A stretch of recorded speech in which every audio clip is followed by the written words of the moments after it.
là pour échanger ensemble sur le thème suivant, comment favoriser la découverte des émotions avec des enfants dans des séances de sophrologie. C'est un sujet que vous m'avez soufflé sur le groupe et je vous en remercie parce que c'est vraiment un sujet très intéressant. Et avant qu'on démarre, j'aimerais vous dire que tout ce que je vais vous partager ce soir, ce sont des propositions issues de ma pratique. Moi, je pratique depuis 2016 avec des enfants. Néanmoins, ça ne veut pas dire que il n'y a pas d'autres outils que ce que je vais vous présenter ce soir. Évidemment que mes propositions ne sont pas exhaustives. Ce sont juste, les outils ou les manières de faire, qui sont les miennes, qui me parlent et le but de ce live, c'est de vous donner des pistes. Si ces pistes vous parlent, vous prenez. Si ces pistes ne vous parlent pas, vous les laissez. Voilà. En aucun cas, ça ne veut dire que si vous utilisez d'autres méthodes ou d'autres outils que les miens, c'est pas bon, évidemment. Parce que quand on s'adresse aux enfants et qu'on veut leur faire découvrir les émotions, il y a plein de possibilités. Voilà, pour la petite introduction. Hem, il est 20h50, on va se donner 45 minutes ensemble, une trentaine de minutes où moi je vais vous proposer, de découvrir, voilà, tout un tas d'outils que j'utilise et logiquement, il nous restera 15 minutes, 10 minutes pour pouvoir poser vos questions si vous en avez à l'issue de ma présentation. Évidemment, tant qu'à faire, des questions en lien avec le thème, c'est mieux. Mais voilà, s'il reste du temps pour des questions plus larges, je ferai de mon mieux pour vous répondre. Ce Cette vidéo, elle sera évidemment disponible sur le groupe, dès ce soir et elle sera aussi disponible sur ma chaîne YouTube, dans quelques jours. Sur ma chaîne YouTube, vous retrouvez tous les lives que j'ai faits sur ce groupe. Donc je vous invite vivement, si ce n'est pas déjà fait, à vous y abonner, comme ça vous avez les petites notifications et vous ratez pas les vidéos de live que j'ai pu faire, par exemple ces dernières années et celles qui sont à venir. Voilà pour l'introduction. Alors, c'est parti. Donc, on sait que les enfants ressentent des émotions, ça, on le sait bien. En revanche, on sait aussi que pour des enfants, c'est compliqué de savoir ce qu'ils ressentent. C'est compliqué de pouvoir, identifier l'émotion qu'ils ressentent, de pouvoir la nommer et c'est encore plus compliqué de réussir à réguler cette émotion parce que leur cerveau est en construction et n'est pas mature pour le faire. En tant que sophrologue, nous, on peut favoriser la découverte des émotions avec des enfants en s'aidant d'outils qui sont adaptés à leur âge. Et il y en a beaucoup. Par outil, j'entends la possibilité de s'aider de cartes, de s'aider de livres, de contes, de jeux, de coussins, de peluches, de balles, etc. C'est avec ces outils que ça va leur permettre de découvrir des émotions qu'ils ressentent, de les nommer, de découvrir, comment cette émotion se manifeste dans leur corps, de découvrir aussi à quoi servent ces émotions qu'ils ressentent. Donc voilà, ces outils sont très importants pour ça, une partie éducative, je dirais, sur les émotions. Et ensuite, les exercices de sophrologie que l'on va leur proposer feront le reste, c'est-à-dire leur permettront de laisser circuler ces émotions à l'intérieur d'eux et potentiellement de les réguler ou de les apaiser. Ceci étant dit, on va aborder deux types de tranches d'âge ce soir chez les enfants. La première tranche d'âge, ça va être avec des tout petits, enfants à partir de 6 mois, disons, donc bébé à partir de 6 mois, enfants en crèche, donc jusqu'à l'âge de 3 ans, et avec des maternelles jusqu'à l'âge d'environ 3, 4 ans. Qu'est-ce qu'on peut utiliser avec ces enfants-là pour leur faire découvrir les émotions? Eh ben, il y a pas mal de choses, donc j'ai fait une sélection. Moi, il y a ce support-là que j'adore, que j'utilise beaucoup avec des tout petits et même en crèche. Je vous le montre. C'est mon imagier des émotions qui a été, édité chez Nathan, qui est indiqué à partir de 18 mois, je crois. Mais honnêtement, moi, je l'utilise avec des tout petits en crèche dès l'âge de 6 mois et je le trouve très bien fait parce que déjà, il est, préhensible par des petites mains avec l'anneau. Il y a quand même un large panel d'émotions qui sont représentées. Donc on a toujours une page, émotion avec un personnage qui ressent cette émotion et derrière, une mise en situation de cette émotion. Donc là, on avait Pablo qui est timide et on voit que Pablo, il reste accroché à la jambe de sa maman. On a un vaste panel sur le calme. On voit que Yasmine est calme et Yasmine, qu'est-ce qu'elle fait? Bah, elle a l'air d'être allongée, fait l'étoile de mer, elle respire, elle est tranquille. On a la fierté, on a la confiance, on a la joie, on a l'amour, on a la surprise, on a la curiosité, on a la colère, on a la gêne, euh, on a la déception. Enfin voilà, je trouve que ce support permet déjà avec des très jeunes enfants d'aborder des émotions. Notamment, par exemple, un parent et un enfant viennent avec une problématique. Exemple, des crises de colère, la colère qui déborde, ou l'angoisse de séparation. On peut s'aider de ce support-là pour le montrer à l'enfant et lui expliquer que c'est ça qu'il ressent et que quand il ressent ça, bah, sur son visage, il se passe ces choses-là et que parfois, bah, ça le fait, je sais pas moi, lui, il est gêné par exemple parce que il est chez le docteur, il est déshabillé, mais on peut lui expliquer grâce à cette mise en situation que lui ou elle aussi, dans ces moments-là, peut être dans cette posture-là ou avec ces mimiques-là ou avec cette expression faciale-là. On a la tristesse également. Voilà, on peut lui dire, bah, tu vois, Victor, il est triste et parce qu'il est triste, il a des larmes qui coulent de ses yeux, il n'a pas l'air de se sentir très bien, il a un mouchoir pour se moucher. Support très intéressant avec des tout petits. Je dirais à partir de 6 mois jusqu'à environ 3 ans, 4 ans. Quand on pratique vraiment de la sophro-relaxation avec de très très jeunes enfants, donc là j'entends des bébés, il y a un support que je trouve super bien fait pour leur faire découvrir leurs émotions. Ce sont ces livres-là, aux éditions Petit Doux. On a toutes les émotions enfin toutes les émotions de base qui sont développées. Donc ici, j'ai l'amour, mais on trouve aussi la joie, la peur, la colère, le chagrin, la fierté. Ce sont des livres qui sont utilisables dès 6 à 9 mois, livres cartonnés, écrits par une psychologue clinicienne spécialisée auprès des tout-petits. L'intérêt, c'est d'aborder l'émotion par une histoire qui est illustrée. Donc ça peut tout à fait faire partie des livres, des supports que l'on utilise dans nos séances pour aborder une émotion que l'enfant ressent ou que l'enfant a besoin de ressentir. À tout moment, évidemment, si vous avez des questions dans tout ce que je vous dis, vous me coupez, vous me dites. De toute façon, je les vois défiler vos questions et même si j'y réponds pas tout de suite, j'y remonterai tout à l'heure pour essayer de vous répondre. Voilà, donc je vous propose un certain nombre d'outils là, vous ferez votre tri dans ce qui vous parle, dans ce sur quoi vous voulez creuser ou non.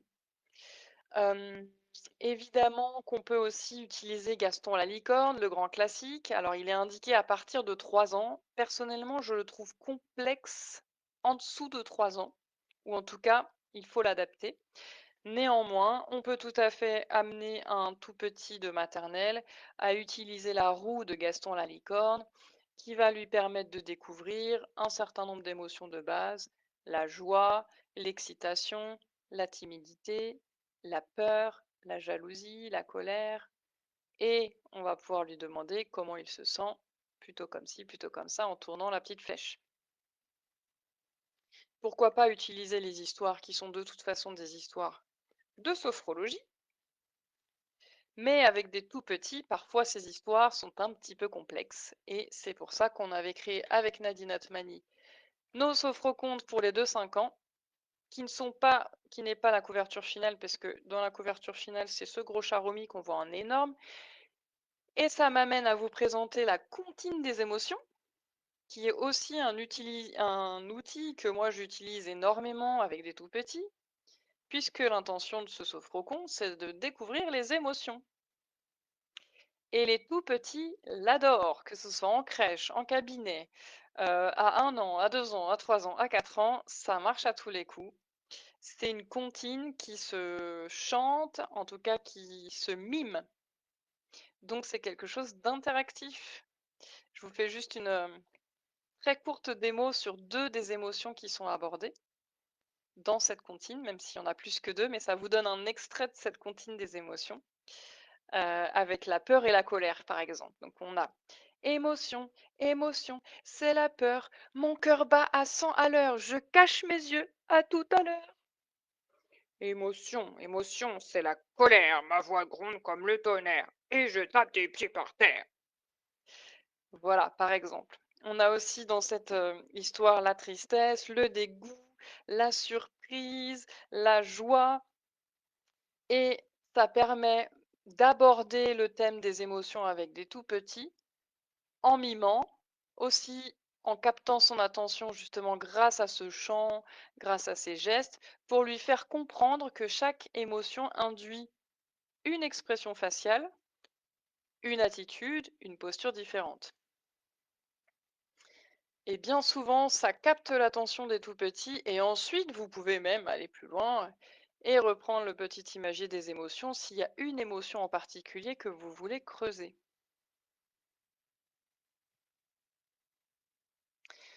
Pour Julia, est-ce que j'utilise les livres en séance individuelle ou collective? Ça dépend, les 2 sont possibles. Ça dépend des cas de figure, mais l'un comme l'autre, c'est tout à fait réalisable. Avec les tout petits, on peut aussi utiliser, alors il y a beaucoup de choses qui existent, hein. Il y a des ballons avec des visages d'émotion. Il y a des coussins, comme les emojis là, avec des emojis dessus. Moi, j'ai des petites balles un petit peu, anti-stress, rebondissantes là, avec des visages dessus. D'ailleurs, j'ai oublié de les prendre. On peut se servir de ce type de support-là et demander à l'enfant: «Est-ce que tu sais ce que c'est cette émotion-là?» Il sait, il vous répond. Il sait pas, OK, mais en tout cas là, ça permet d'ouvrir le dialogue pour lui dire: «Bah, voilà, cette émotion que tu vois sur ce ballon ou sur ce coussin, c'est la peur». Et la peur, on peut mimer le visage de la peur et on peut demander à l'enfant de mimer le visage de la peur. Donc là, il peut ainsi découvrir la variété des émotions possibles et les expressions faciales, les tonalités de voix, les gestes associés. Il y a des supports que j'utilise encore, d'autres livres que je trouve plutôt bien faits, avec des jeux de relaxation. Ce sont cette édition, c'est cette édition-là. J'espère que vous voyez bien. Ouais. Donc on a les émotions de Moon, la tristesse et la joie, et dans la même édition, la colère et le calme, avec des histoires pour apprivoiser ces émotions. Je trouve que ces livres sont super intéressants parce qu'il y a des petits jeux, enfin il y a des petits jeux, il y a des pratiques orientées relaxation, sophro, comme par exemple respirer comme un papillon, faire l'arbre en étant debout et en ancrant nos pieds dans le sol et en faisant monter nos branches. C'est expliqué de manière assez simple, illustré également, et ça fait partie des supports qui peuvent permettre à un tout petit cette éducation entre guillemets à des émotions. Je vous montre juste un petit morceau. Voilà. Même les illustrations, elles sont assez sympas pour des tout petits. C'est des livres, donc celui-là, 9,90 € et j'ai pas d'action chez les éditeurs. Et Petit Doux, on est sur 6,95 € le bouquin. Ces livres-là, quand j'interviens en crèche, je m'en sers systématiquement. Tout le temps, tout le temps, tout le temps. On pourrait utiliser beaucoup d'autres choses avec les tout petits pour favoriser la découverte des émotions. Il y a par exemple une grande peluche que vous connaissez peut-être qui s'appelle Pipouette, qui est un doudou des émotions, heu, auquel on a un visage qui peut se descratcher pour mettre un autre visage qui correspond à une autre émotion. Et là, c'est vraiment super parce qu'avec les tout petits, bah, c'est ludique, ils décrochent, ils raccrochent, ils peuvent mettre, l'émotion qu'ils ressentent sur le visage de Pipouette. Et je sais que beaucoup de professionnels l'utilisent dans la petite enfance. Je pense que c'est un outil super. Je ne l'utilise pas parce que je le trouve bien trop cher. Le prix de départ, il est à 99 € et ça peut monter jusqu'à 199 €. Donc pour moi, c'est trop cher.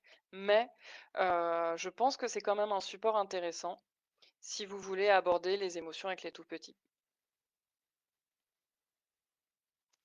Alors, Nathalie, ce soir, vous n'aborderez que la sophro pour les tout petits? Non, je l'ai dit en intro, on va aborder la découverte des émotions pour les enfants. Dans un premier temps, les tout petits et dans un second temps, les primaires, donc les plus âgés de 5 à 11 ans. Effectivement, Charlotte, voilà, Pipouette, ça montre bien que c'est très éducatif, c'est très intéressant comme outil malgré le coût, mais ça reste un investissement. Pour permettre à l'enfant de découvrir, tout un tas d'émotions, je crois que même chez Pipouette, si je dis pas de bêtises, ça va jusqu'à 15 ou 20 émotions possibles, ce qui est quand même, beaucoup. Évidemment qu'on peut aussi se servir du livre ou du jeu du monstre des émotions que maintenant quasiment tous les enfants connaissent. Ils associent donc, bien souvent la couleur, d'une émotion en fonction de ce qu'ils ont découvert dans ce livre. Donc souvent la colère c'est rouge, la sérénité c'est vert, la joie c'est jaune. On peut se servir de livres, du livre du monstre des émotions, mais ils ont aussi décliné en petites peluches avec les visages qui représentent les émotions et ça on peut s'en servir pour apprendre à l'enfant. Ben voilà, tous les êtres humains ressentent ça, la peur, la joie, la colère, la tristesse, le dégoût, la sérénité. Et voilà à quoi ça ressemble quand on ressent ça. Donc des outils, il y en a plein. Je vous laisserai un petit peu en fonction de ce qui vous parle, aller creuser un peu plus en détail, mais si vous avez des questions là-dessus, dites-moi.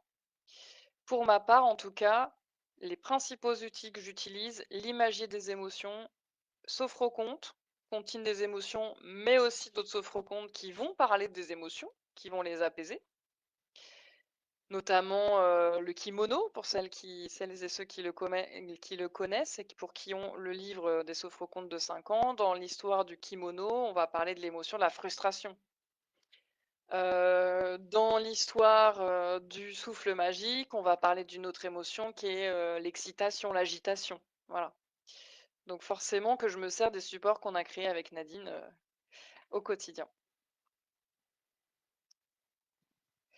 Où pouvons-nous trouver la comptine? La comptine, elle est dans le livre de Sophroconte pour enfants de 2 à 5 ans, qui est grosso modo celui-là, mais pas la bonne couverture. Moi, j'ai une ancienne couverture, qui est dispo sur mon site en version e-book PDF ou sur Amazon en version papier.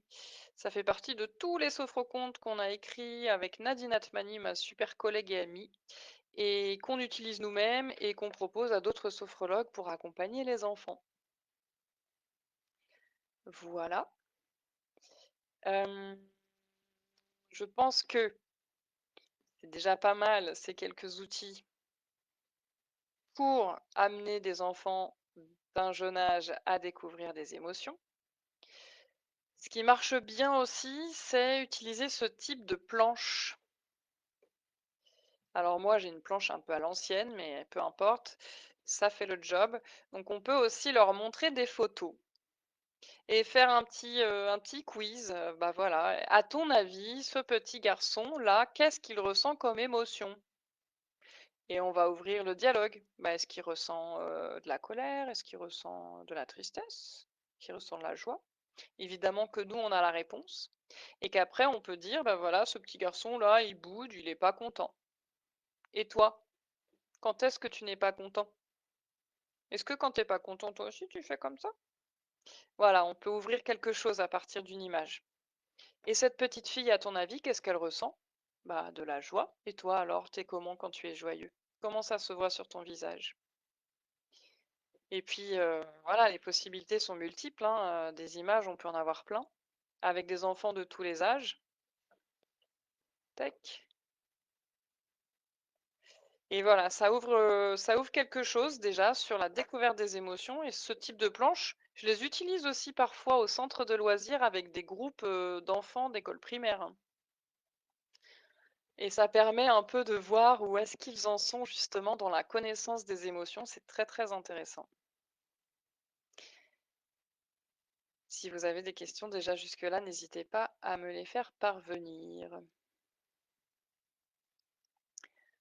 Hem, dans Sophroconte la comptine, je pense. Alors Magali, je sais pas, j'ai pas vu le début de votre commentaire, donc je sais pas si c'est une question ou pas. Avec des enfants d'école primaire, là encore, on peut favoriser la découverte des émotions de plein de manières. Je vous montre quelle manière j'utilise moi personnellement. J'utilise principalement les émoticartes qui sont là, sur lesquelles je n'ai toujours pas d'action d'ailleurs, et qui, je crois maintenant, ne sont plus édités, mais que vous devez pouvoir trouver, je pense, d'occasion ou sur d'autres circuits. Ça coûte 20 €. C'est un sophrologue qui les a développés. Quand même intéressant.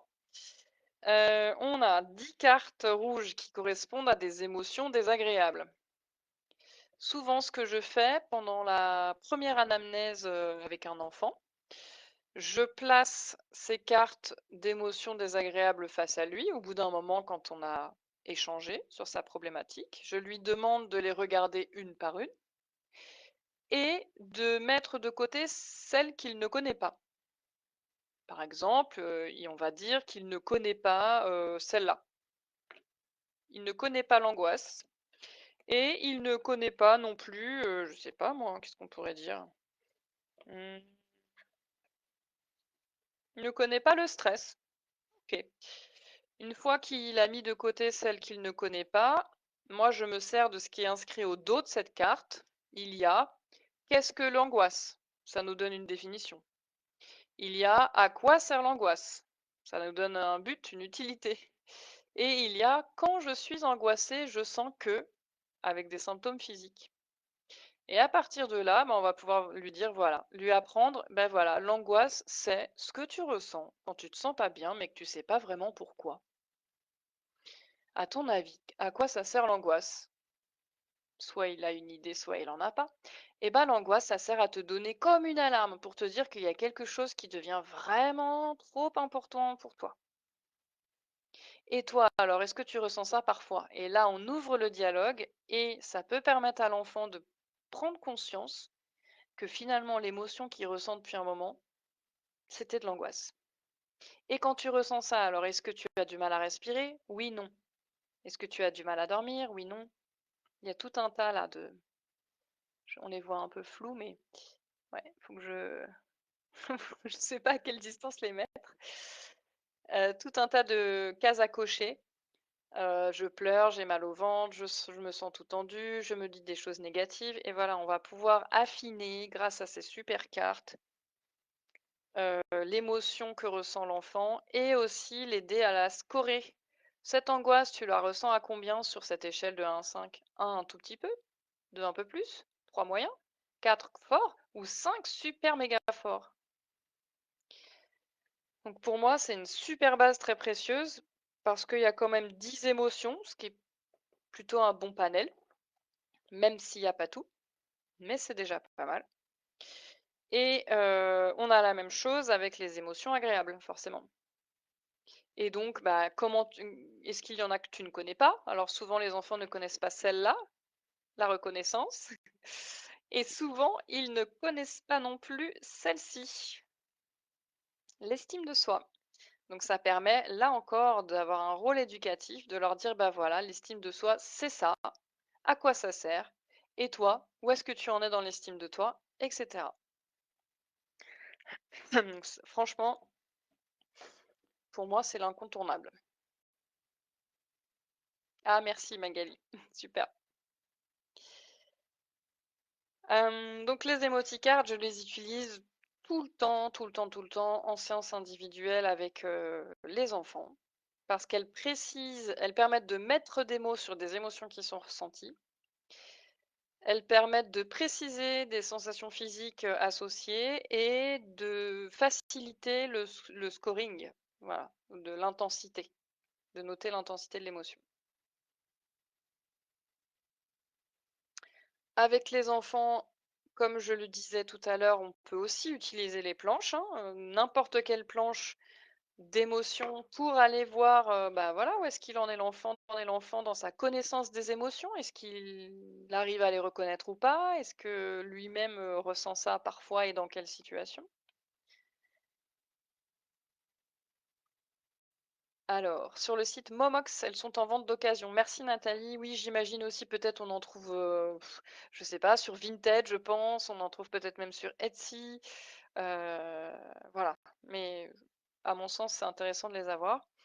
On doit en aborder combien d'émotions de 5 à 8 ans? Alors ça, moi j'en aborde une dizaine ou une douzaine, mais j'ai envie de dire ça dépend de l'enfant, ça dépend de sa connaissance actuelle, ça dépend de ce qu'il ressent, de sa problématique. Il n'y a pas de chiffre précis. En séance de groupe, pour Christelle, avec des enfants, j'utilise peu les emoticartes. Je trouve que c'est moins adapté. En revanche, j'utilise beaucoup plus les planches que je vous ai montrées et les ballons des émotions. Et là, c'est hyper ludique. Souvent, donc, je mets les ballons au sol. Il y a plein d'émotions dessus. Ils arrivent. Et là, voilà, on va démarrer cette séance sur la découverte des émotions. Est-ce que vous pourriez me dire cette émotion-là sur ce ballon, à votre avis, qu'est-ce que c'est? Et celle-ci, et celle-ci, et celle-ci. Et voilà, c'est assez ludique. Et puis, il y a le partage aussi du groupe qui permet d'enrichir un peu le propos. Parce que tous les enfants ne connaissent pas toutes les émotions, forcément. Hem, il y a un autre support que j'utilise, en cabinet, en individuel, c'est ça,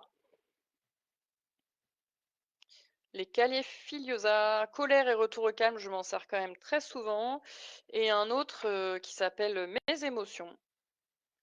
Donc ça coûte 12,90 € aux éditions, Latent aussi. Et ce que je trouve très intéressant, surtout pour les enfants qui viennent pour des problématiques de colère, c'est que, ça explique, l'intérêt de la colère et la différence que l'on peut avoir entre, être colérique et être violent. Et en fait, ça l'explique par des petites scénettes, illustrées sous forme de BD.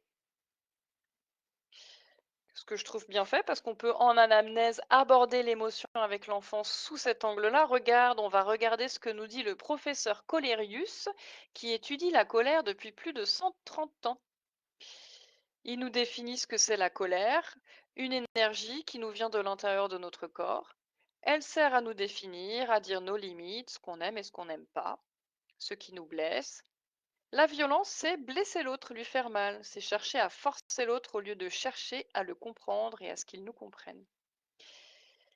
Et ça propose différentes pratiques, ça peut être du dessin, ça peut être des exercices de sophro, de respiration. Par exemple, là, on a quelque chose qui ressemble à de la cohérence cardiaque pour les enfants. Donc, on peut tout à fait s'en inspirer, nous, sophrologues, pour calmer la colère, par exemple. Euh, Qu'est-ce que j'utilise aussi dans ce livre? Voilà. L'expression de la colère, alors ça nous donne différentes solutions pour exprimer ma colère. Qu'est-ce que je peux faire? Respirer, enfoncer mes pieds dans le sol, regarder la personne bien en face et lui dire que je suis pas contente. Voilà, ça ouvre aussi, c'est assez ludique. Vous pouvez, moi j'en ai qu'un exemplaire, je fais des copies. Ce sont des supports que l'on peut laisser à des enfants et ils repartent avec. Par exemple, on a ici la roue de la colère. Pour libérer ma colère, ben, j'ai plein de solutions. et je vais choisir à la prochaine colère quelle solution je peux utiliser. Est-ce que j'exprime ma colère avec des mots? Est-ce que je déchire des papiers, je fais des boules, je les lance, je les piétine? Est-ce que je dessine ma colère? Est-ce que je fais le ninja? Est-ce que je fais de la sophro? Voilà, je trouve que c'est bien fait et c'est aidant pour moi. Encore une fois, ça permet de mettre des mots sur des émotions et surtout d'avoir les nuances qui sont parfois difficiles à expliquer. Hem, voilà pour les supports que j'utilise. Alors encore une fois, hein, c'est pas exhaustif. Hem, on pourrait utiliser aussi le monstre des émotions avec des enfants, d'école primaire, les balles des émotions, les émovis qui sont les petits coussins avec des émotions, inscrites dessus. Je sais que certaines personnes utilisent le jeu de société Dixit, qui a priori est très bien fait, très intéressant. Moi, je l'utilise pas, mais ça peut être une idée. Magali, la marguerite des émotions lors de l'anamnèse, les émoticartes en séance, voilà, tout ça c'est intéressant comme outil. Et ensuite, combien de séances sont nécessaires en moyenne pour un enfant qui travaille sur ses émotions? Alors, j'ai envie de dire que tous les enfants travaillent sur leurs émotions, mais aussi les adultes. Hem, donc, le nombre de séances, forcément, il varie en fonction de tout un tas de paramètres. En fonction du besoin, du budget, de la dispo, de l'implication, de tout un tas de choses. Donc, c'est difficile, Karine, de répondre à cette question. Mais je dirais que avec un enfant, sur 6 séances, on peut déjà faire quand même pas mal de choses, heu et parfois ça suffit et parfois ça suffit pas. Voilà, je sais pas si ça peut répondre à la question ou pas. Hem, donc voilà, pour les enfants, les outils que j'utilise pour favoriser la découverte des émotions. Après, on est d'accord que l'accompagnement en sophrologie, il permet de découvrir les émotions, mais aussi d'apprendre des techniques pour, heu, les apaiser, les libérer, les réguler et cetera.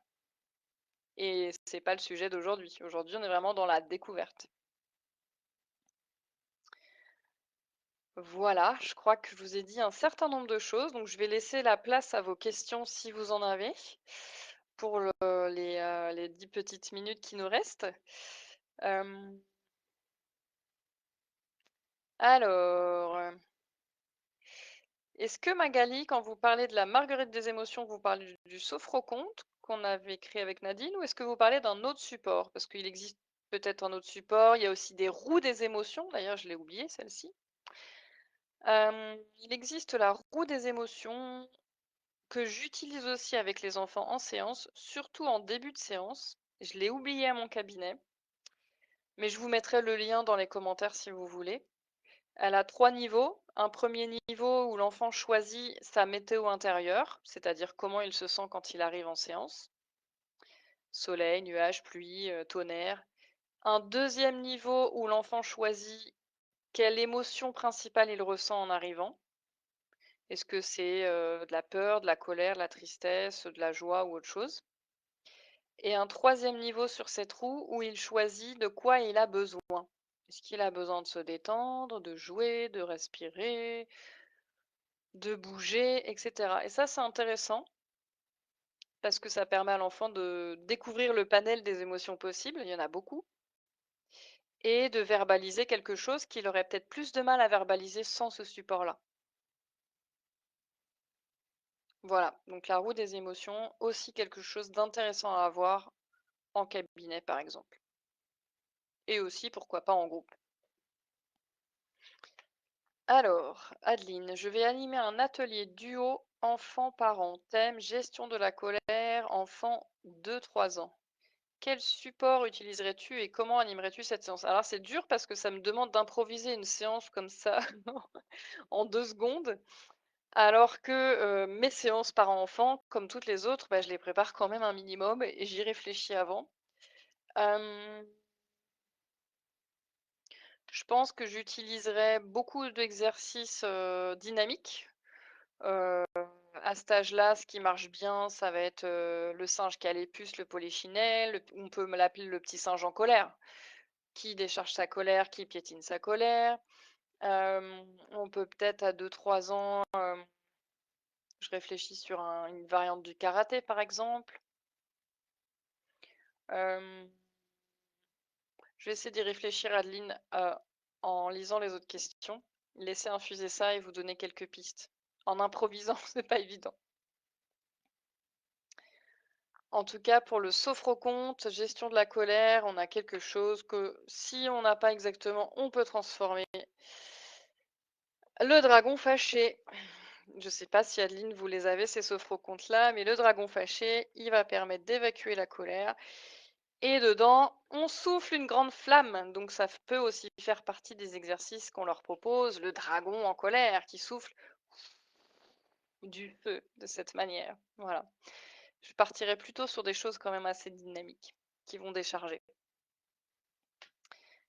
Alors, Nathalie, un enfant dont la problématique est justement la colère, vous abordez toutes les émotions au préalable? Pas forcément. Ça dépend quel âge il a. Ça dépend de ce qu'il semble ressentir, mais souvent derrière la colère, il y a de la frustration.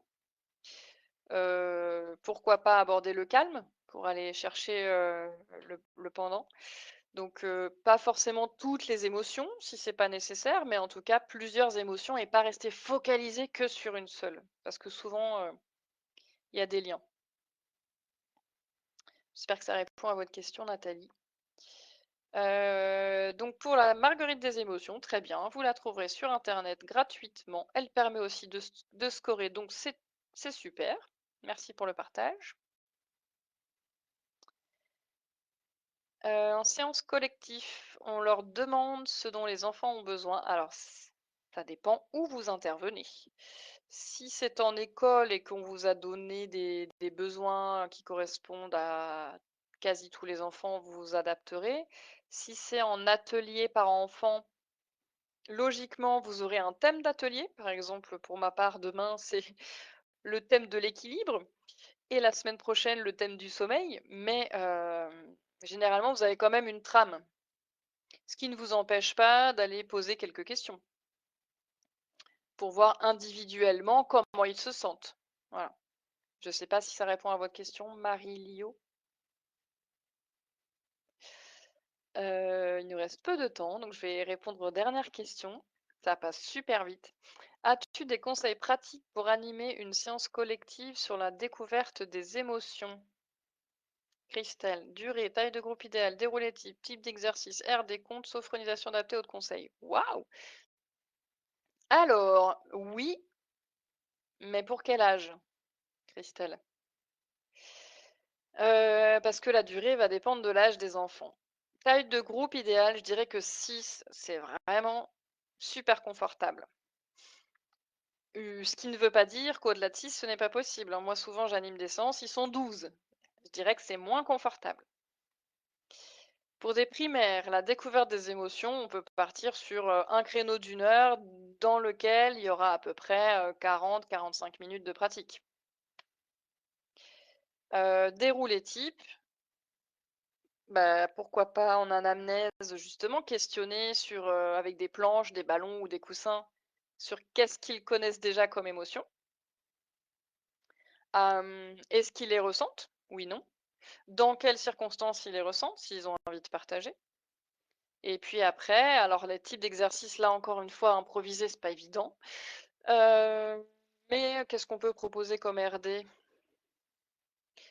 Bonne question. Des exercices respiratoires, j'aurais tendance à dire, pour leur dire de laisser circuler ces émotions avec la respiration. Donc bien souvent, moi je propose la respiration papillon, donc thoracique, respiration du chat, donc abdominale. Sophronisation adaptée, on en a créé une avec Nadine dans le dernier opus de Sophroconte 5-11 ans qui s'appelle Le village des émotions. Et elle permet justement aux enfants d'imaginer qu'ils se rendent dans un village avec plein de maisons au style différent et que chaque maison représente une famille d'émotions qu'ils ressentent. C'est assez imagé et ça permet de découvrir quelles sont les émotions qu'ils ressentent en ce moment? Pourquoi pas partir là-dessus? Voilà. J'espère que ça vous donne quelques pistes. Hem, Christelle sur Kids et Family, la fleur des émotions. OK, super. Merci de partager aussi entre vous des choses, c'est intéressant. Primaire, il y a combien de sophrocontes? Il y en a beaucoup! Il y en a beaucoup, beaucoup. Il y en a à peu près 20 par livre. 3 livres pour les enfants de 5 à 11 ans, ça fait plus de 60 contes. 20 pour les de 5 ans, 20 pour les ados. On est à plus de 100 maintenant. Allez, dernière question de Julia. Dans quel lieu faites-vous vos ateliers parents-enfants pour avoir une idée? En relais petite enfance en ce moment. Et je pense qu'il y a des possibilités, hein, il faut les contacter. Il y a des possibilités aussi en maison de petite enfance, voilà. Principalement pour moi en tout cas, c'est dans ces endroits-là et les séances, de groupe avec des enfants, moi, c'est principalement dans des centres de loisirs ou à l'école sur le temps périscolaire. Je vous en prie. Je crois que j'ai répondu à peu près tout le monde, j'espère. J'ai juste oublié de revenir sur, l'idée de séance. Ah oui, voilà. Ouais, je crois que si, Adeline, j'avais donné quelques pistes. J'espère que ça peut, permettre de cheminer un petit peu plus pour trouver, quelque chose d'intéressant pour ce duo parent-enfant. Ce qui serait super, ce serait aussi au-delà de ce que j'ai proposé, de remettre, le parent dans son rôle de premier co-régulateur de l'enfant. Et donc de trouver une pratique où le parent va respirer, exemple cohérence cardiaque, ce qui va permettre de réguler l'émotion de son enfant. Ou encore de trouver une pratique où il y ait un contact ou quelque chose qui se fasse à deux entre le parent et l'enfant. Mais je vous laisse cheminer avec cette piste. Voilà. Pour Karine, les sophrocontes, on les trouve sur mon site, dont je vous mets le lien, en e-book PDF. Et sur Amazon en version papier. Je vous mets ça dans un lien, dans un commentaire. Voilà. Je crois que j'ai répondu à peu près à pas mal de personnes. Pour la dernière question d'Audrey, non, je les lis pas. Alors, entre les deux, comme une sophronisation, les sophrocontes, maintenant je les connais bien. Néanmoins, je les connais pas par cœur non plus. Donc souvent, quand c'est des tout petits en crèche, je les lis et de toute façon, je suis comme ça pour que eux voient les illustrations et je leur lis en même temps. Et puis parfois, je transforme un peu le texte quand ça s'y prête, quand ça permet d'adapter au groupe que j'ai en face. Et avec des enfants de primaire, j'ai le livre sur les genoux, je leur parle et puis de temps à autre, quand j'ai besoin, tac, je jette un coup d'œil et je regarde, quand même l'enfant. Il y a toujours le contact visuel. Donc c'est pas de la lecture. Voilà, je vous remercie d'avoir été là ce soir. Merci pour vos réactions, vos commentaires. Merci pour vos partages, c'est aussi super intéressant pour moi. Comme je le disais tout à l'heure, plein d'outils, je vous en ai proposé, que quelques-uns, ce ne sont que quelques pistes, qui sont les miennes, mais si ça vous parle, tant mieux et puis, rendez-vous, une prochaine fois pour un prochain live. Je ne sais pas vous dire sur quel sujet, mais pour toute suggestion, vraiment, faites-les moi sur le groupe, c'est fait pour ça. Plus vous demandez un sujet, plus il y a des chances qu'il soit abordé dans le prochain live. Voilà. Donc je vous remercie, je vous souhaite une super belle soirée et je vous dis à très bientôt. Ciao!